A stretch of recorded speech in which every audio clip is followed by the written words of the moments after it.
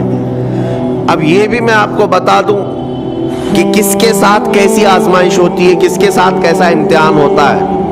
آپ کو سردی بخار دے کر کے آزمایا جاتا ہے، کسی اور کو کچھ اور بیماریاں دے کر، یا کسی اور کو کسی اور مصیبت کے ذریعے سے۔ لیکن یہ آزمائش کی جو کیٹیگری ہے وہ کیسے طے ہوتی ہے پتہ؟